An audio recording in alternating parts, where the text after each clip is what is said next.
Hola, soy Ari Rivera Ruiz. Nos encontramos en el Museo Regional de Antropología Carlos Pellicer Cámara para realizar una entrevista a la maestra Anaís Silva Tosca sobre su artículo titulado Plan de Desarrollo, el conducto para materializar los derechos humanos, la propuesta de un plan de vida para el Estado de Tabasco. Maestra, bienvenida. Hola Yaeli, ¿qué tal? Buenas tardes. Muchas gracias por esta entrevista y qué honor que me la haga una alumna que fue tan destacada como tú y en este lugar tan significativo para nuestro estado. Buenas tardes. Sí, nos conocimos dentro del aula en situaciones extraordinarias y mientras usted daba clases también seguía escribiendo e incluso concursando con este artículo que ganó el segundo premio estatal para la administración de ese año 2020. Este premio fue otorgado por el Instituto de Administración Pública y Secretaría de Administración e Innovación Gubernamental. Platíquenos, ¿qué la inspiró a escribir este artículo? Bueno, realmente cuando escribes ciertamente hay cosas que te motivan, hay cosas personales que tú vives y te motivan y este artículo no fue la excepción. Para mí hay dos momentos cruciales que incluso los comparto en el artículo. Hubieron dos momentos cruciales, uno de ellos fue en el 2013 cuando yo estudiaba mi máster en la Pompeu Fabra en Barcelona. Ahí tuve la clase de ciudad y vivienda que el profesor nos pidió, como habíamos alumnos de diferentes países, nos pidió que cada uno hablara del plan de desarrollo de su país.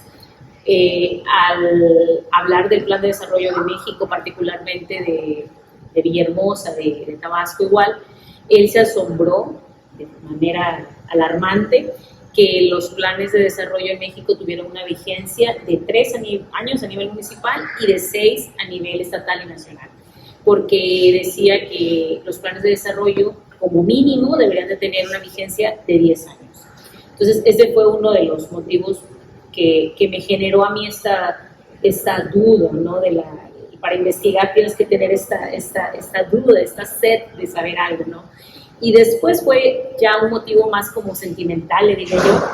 Estaba yo fuera de México y había unos compañeros, uno de ellos de Francia, que tenía planes de venir a México.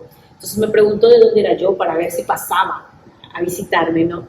Y le dije de dónde era y él dijo, de Tabasco, ese lugar donde la guía turística que estoy leyendo me dice que yo no pase.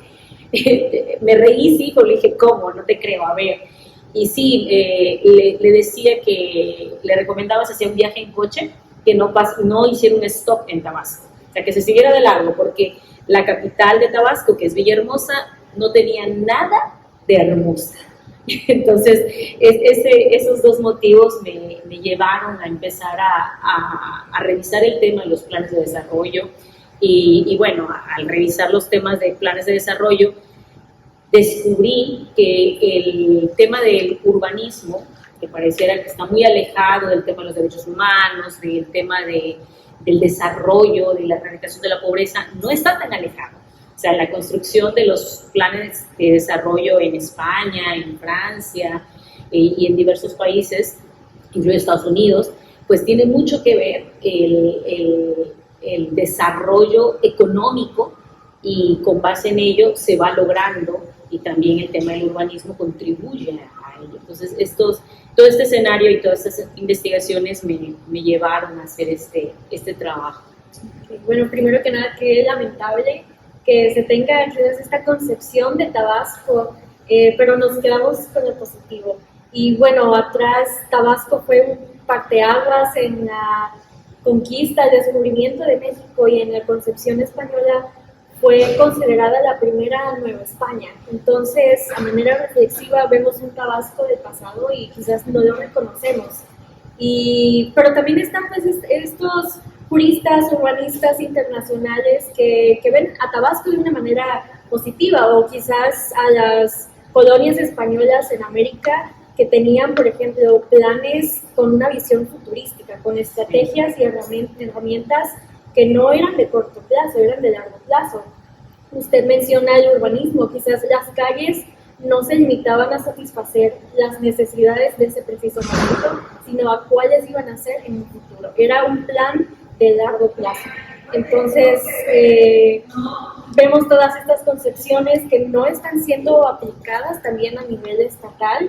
Y a propósito, un fragmento de un poema de Carlos Pellicer Cámara que dice: nací de olmecas y mayas y de españoles, de las montañas y del mar. Por eso las cosas saben más de mí que yo de ellas. Quizás no vemos estos elementos que Tabasco posee. Sí. Bueno, entonces, un plan de vida y un plan de desarrollo. ¿Cuál es la diferencia entre ambos?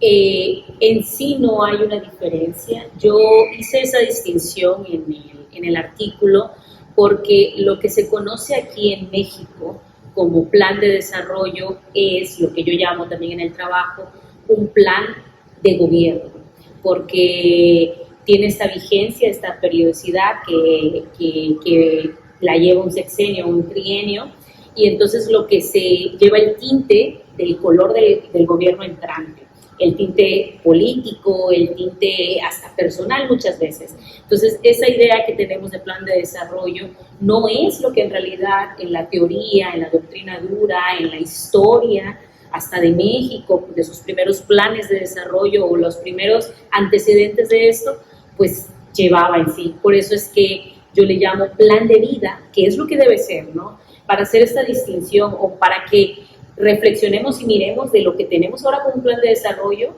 que no debe ser como lo estamos haciendo en la praxis, sino que debe ser un plan de vida del Estado, no del partido ni nada. Por eso es que lo distingo, pero teóricamente este plan de vida debe de ser lo que significa un plan de desarrollo de un Estado. Ok, entonces, ¿un plan de vida va a satisfacer las necesidades de los tabasqueños? Sí, claro, porque los planes de desarrollo, y en este caso el proyecto que se propone es el plan de vida, debe de hacer un diagnóstico. Al final del día es un plan de vida del Estado, y en el Estado pues estamos todos los tabasqueños, las tabasqueñas, y debe de considerar los problemas que hay aquí, incluido el calor, el medio ambiente, el carácter, la situación de la pobreza, la situación de las desigualdades, desigualdad de género, desigualdades en las discapacidades físicas de las personas. Pensemos en un medio de transporte, ¿no? Dentro de los planes de desarrollo, pues también se pueden derivar los planes urbanísticos y los temas de medios de transporte. Entonces pensemos en un plan que piense en mejorar el medio de transporte. Si tú no estás aquí en Tabasco y piensas en sus problemas y sus necesidades, harás una parada de transporte que no considere el calor que se vive aquí, que no considere la violencia que muchas veces viven las personas que lo usan o las mujeres, no considerará la lejanía entre una escuela y el la parada para usar el medio de transporte. Entonces, el plan de vida que describo en ese artículo sí debe de impactar significativamente en el desarrollo, en la vida de cada uno de los tabasqueños y de las tabasqueñas, porque primero que nada debe de hacer un diagnóstico de todos estos problemas para así construir su plan. Por otro lado, maestra, de la lectura que hice de su artículo, usted mencionaba dos acontecimientos que merman de manera negativa los planes de desarrollo. Uno de estos siendo la desigualdad distributiva. Y claro, o sea, he escuchado, por ejemplo, cierto figura política del norte del país decir la siguiente frase, y cito: el norte trabaja, el centro administra y el sur descansa.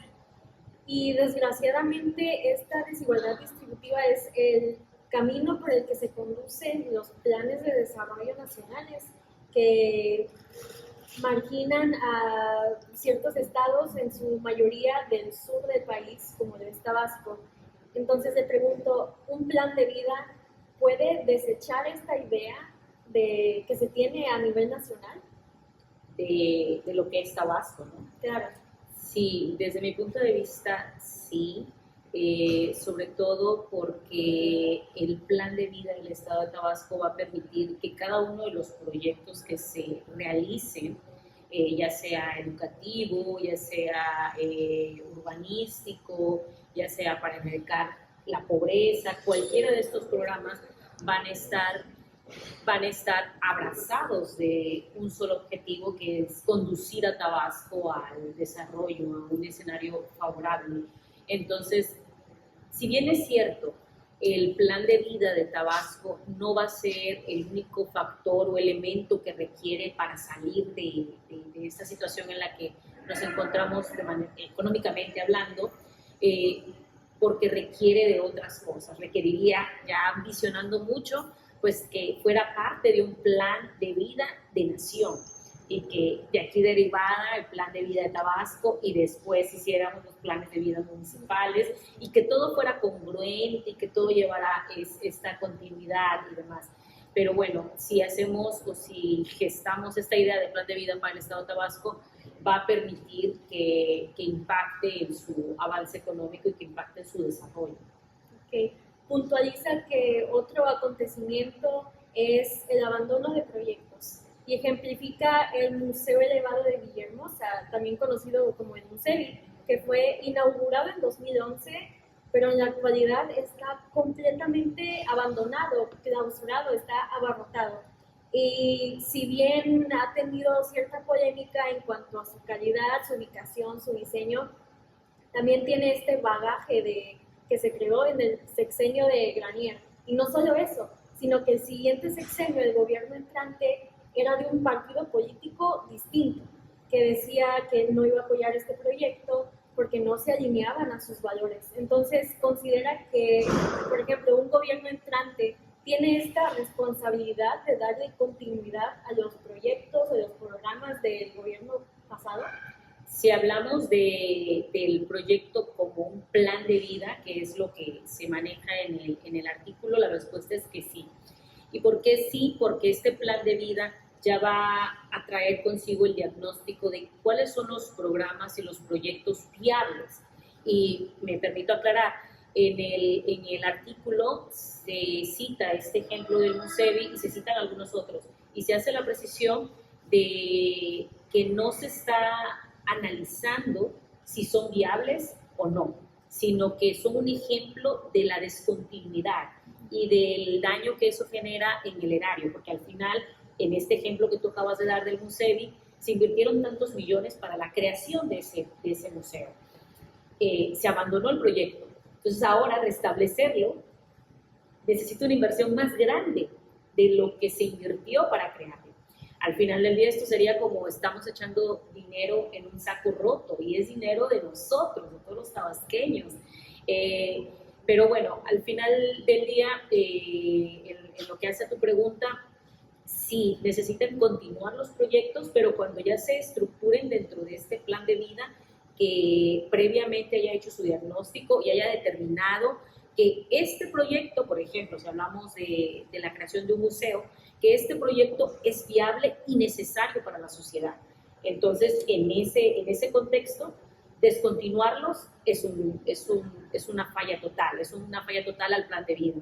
En la actualidad, tal vez podríamos analizar caso por caso de lo que ya está hecho para valorar qué es lo que sí debe continuar, porque también, hay que decirlo, hay muchas obras que, lejos de generar un beneficio al Estado, a la sociedad, a la erradicación de los problemas, pues traen consigo más problemas. Entonces, es parte de este diagnóstico que mencionaba a un principio que hay que hacer de cómo está el Estado para valorar qué se queda, qué hacemos y qué dejamos de hacer, ¿no? Y ya cuando se tenga este diagnóstico y en consecuencia este plan de vida para el Estado, ahí sí es garrafal el error dejar los proyectos, que además va en contra del principio del desarrollo progresivo, que también es un derecho humano. Exactamente, y de hecho cita a Vanessa Lara, que dice la necesidad de hacer a un lado la costumbre destructiva de abandonar las obras de gobiernos anteriores, porque sí, efectivamente, abandonar estos proyectos y luego querer volver a reimpulsarlos significa un detrimento económico fatal. Sí. Y entonces ahí va mi pregunta, ¿por qué considera que el factor económico es una pieza fundamental para accionar estas gestiones? El artículo, de alguna forma, habla del plan de vida del Estado de Tabasco, pero la misión del artículo es decir que este plan de vida va a permitir materializar los derechos humanos. Y pareciera que nada tiene que ver una cosa con la otra, pero sí tiene que ver porque también se dice en el artículo que los derechos humanos están consagrados en la Constitución, tanto de México como en Tabasco, que se hace la reflexión en Tabasco por esta lista tan exhaustiva que ya se incluyeron hasta el derecho al Internet, está consagrado como un derecho humano. Entonces se dice que los derechos humanos son como estos principios morales que nosotros como persona tenemos y pues ahí están en esta Constitución. Pero si nosotros tenemos estos principios morales, este deseo arraigado por querer ser mejores personas, esto no me va a conducir a ser una excelente abogada, por ejemplo. El deseo solamente por sí solo, pues no me va a llevar a ser una excelente abogada, ¿no? Yo tengo que generar mi plan y este plan va a costar, porque va a costar mis estudios, va a costar estancias de investigación, va a costar muchas cosas y mucho de ello lleva implícito el factor económico. Entonces, los derechos humanos, pues cuestan, así sean civiles o políticos, cuestan.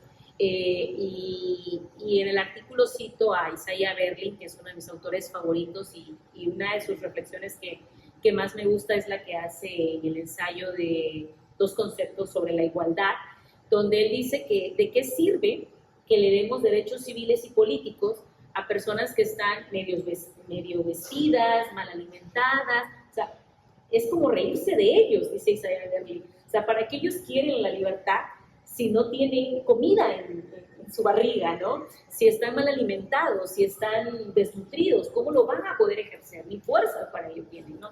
Entonces, al final del día, se requiere de los DES, de estos derechos económicos, para que la sociedad pueda ejercer estos derechos civiles y políticos, ¿no?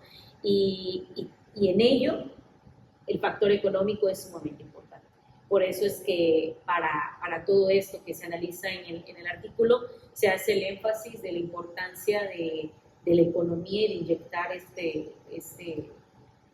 esto al Estado. Claro, y aparte del factor económico, también menciona mucho la felicidad como un concepto. ¿Qué pieza juega en esta herramienta? ¿Qué pieza juega la felicidad?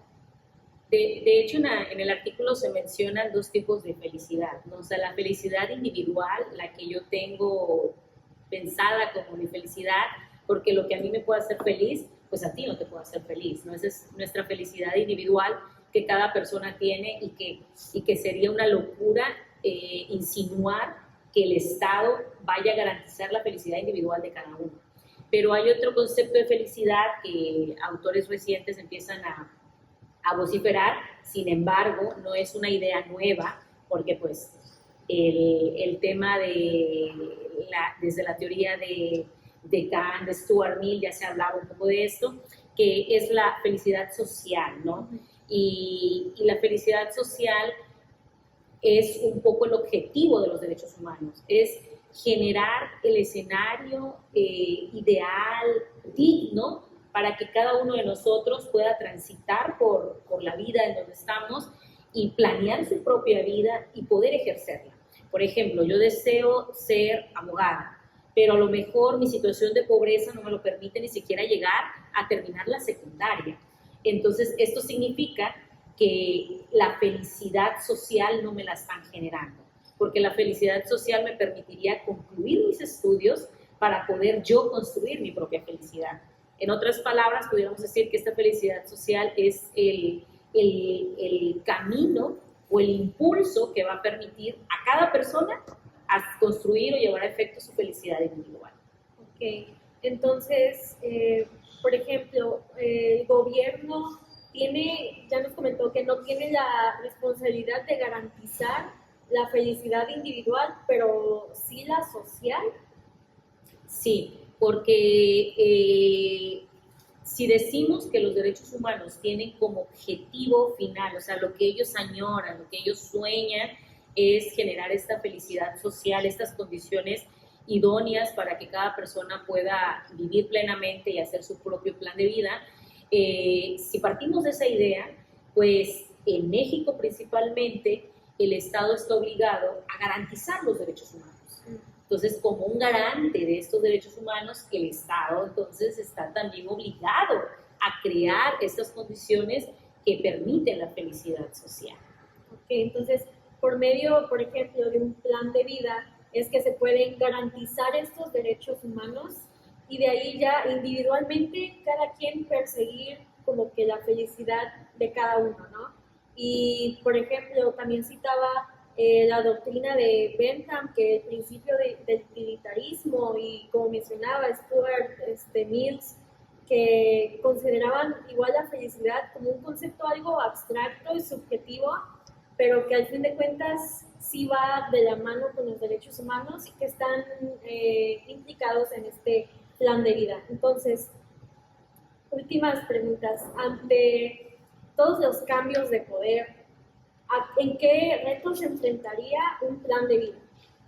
Bueno, se enfrentaría como toda sociedad, ¿no? Al final el derecho lo vamos construyendo nosotros. Entonces, como toda sociedad va cambiando de acuerdo a su temporalidad, de acuerdo a sus circunstancias mismas.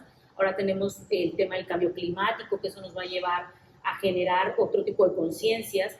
A eso se enfrentaría un plan de vida. O sea, un plan de vida, si bien tiene que tener programas que no conduzcan a la descontinuidad de los proyectos, también debe de tener en cuenta una vigilancia de qué tan viables están siendo estos. Y esta vigilancia va a poder advertir estas nuevas circunstancias en las que se está desarrollando la sociedad para hacer los cambios que sean necesarios. Porque lo que hoy estemos viviendo, a lo mejor en 10 años, pues surjan nuevas necesidades, tanto sociales como de medio ambiente, y a eso es lo que se tiene que enfrentar el plan de vida y tiene que ser consciente de ello para no crearlo como una rigidez absoluta. Okay. Para finalizar, después de esta entrevista tan enriquecedora, maestra, ¿cómo dibujaría usted a un Tabasco posterior a la creación y a la implementación de un plan de vida? ¿Cómo se dibujaría ese Tabasco? Bueno, ese Tabasco estaría lleno de visitantes extranjeros. Como dije al principio, nosotros tenemos un estado que es muy rico en fauna, en flora, en comida. Nuestra gastronomía es sorprendente y todo esto está, desde mi punto de vista personal, como oculto. Entonces, el plan de vida, al construir este Tabasco que todos merecemos, va a ser tan atractivo que va a estar lleno de gentes extranjeras que van a querer vivir y estar aquí y venir a Tabasco. El tema de tener agua en Tabasco es un tema tan ambicioso porque pocas ciudades tienen agua. Y cuando tienen agua, hacen cosas brillantes. Y la explota. Entonces tenemos tanta agua. Yo así me imagino a nuestro Tabasco, además un Tabasco muy respetuoso de su propia naturaleza, porque si nos permite generar todo esto, esta atracción turística, pues también hay que ser buenos con la propia naturaleza, respetuosos con ella misma, y esto nos lo va a traer el plan de vida, porque ahí tiene que considerarse la protección al medio ambiente. Bueno, pues esperemos que ese Tabasco se materialice y sea una entidad ejemplo a seguir, donde no exista desigualdad social, donde tenga una agenda vanguardista por medio quizás de un plan de vida. Y pues maestra, muchísimas gracias por todo su análisis, su propuesta, y les recordamos a las personas que nos estén viendo que en la descripción de este video vamos a estar dejando la liga para que ustedes también puedan leer de este artículo en todo completo, que está publicado en la revista del Instituto de Administración Pública del Estado de Tabasco. Muchas gracias. Gracias, Yael. Gracias, maestra.